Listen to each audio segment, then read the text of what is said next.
France have the best squad at this World Cup, but they also have one huge problem, and it is not talent. Talent is everywhere. Their bench looks strong enough to start for half the teams in the tournament. They have Mbappe, Dembele, Saliba, Maignan, Tchouaméni, Theo Hernandez, Olise, Barcola, Cherki Doué, and enough speed, power, and creativity to make any opponent feel outnumbered before the match even begins. But here is the problem.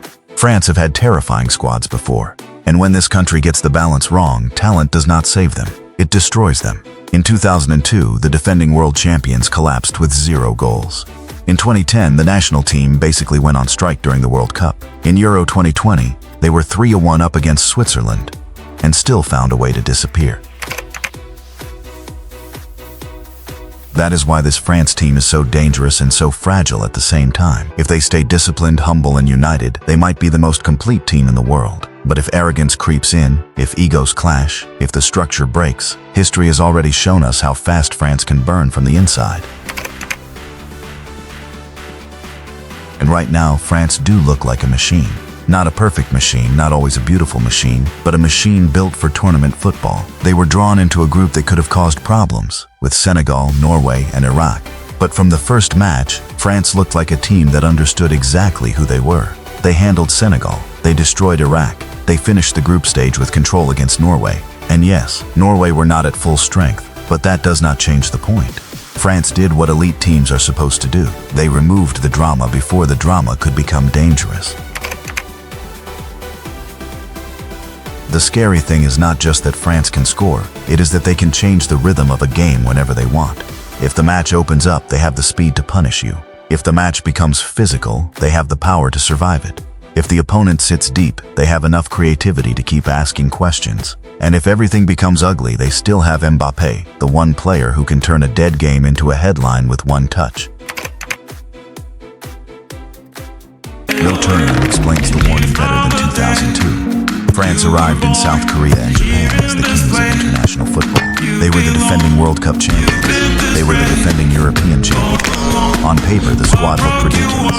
Thierry Henry was dominating the Premier League. David Trezeguet was scoring in Serie A. Djibril Cissé was tearing apart defenses in France. And with Zinedine Zidane, they had the one player who could turn pressure into poetry.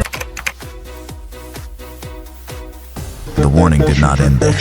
After reaching the World Cup final in 2006, France looked ready to build another powerful era. They had legendary veterans like Thierry Henry, Claude Makélélé, and Lilian Thuram. They had a new generation coming through with Karim Benzema, Samir Nasri, and Franck Ribéry. On paper, it looked terrifying. But Euro 2008 showed the truth. The team was slow, disconnected, and fractured. France finished bottom of their group with 1 point and a goal difference of -5.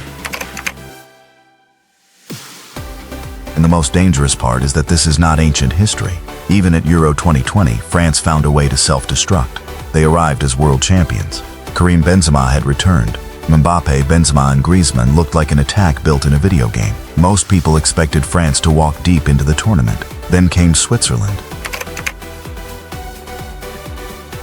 France started badly, corrected the shape, and then exploded. Benzema scored twice. Paul Pogba scored one of the goals of the tournament. At 3-1, the match looked finished. Switzerland looked broken, but France looked safe.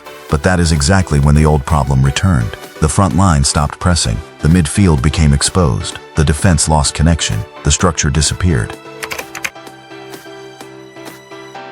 Switzerland scored twice, dragged the game to penalties, and suddenly the pressure fell on Mbappe. His decisive penalty was saved, and the world champions were gone. Not because they lacked talent, not because they lacked stars, but because for one stretch of the match, they stopped functioning like a team. And that brings everything back to Mbappé. He is not just France's best player, he is the warning sign for every team still alive in this tournament. In 2018, he was the teenage explosion who made the world feel slow. In 2022, he became something bigger. Against Argentina in the final, France looked dead for almost 80 minutes. Then Mbappé exploded. 2 goals in barely over a minute, another penalty in extra time, a hat-trick in a World Cup final. He dragged the entire country back into a match that looked gone. That is why France are terrifying even when they do not play well. Because Mbappé can make a dead game feel alive.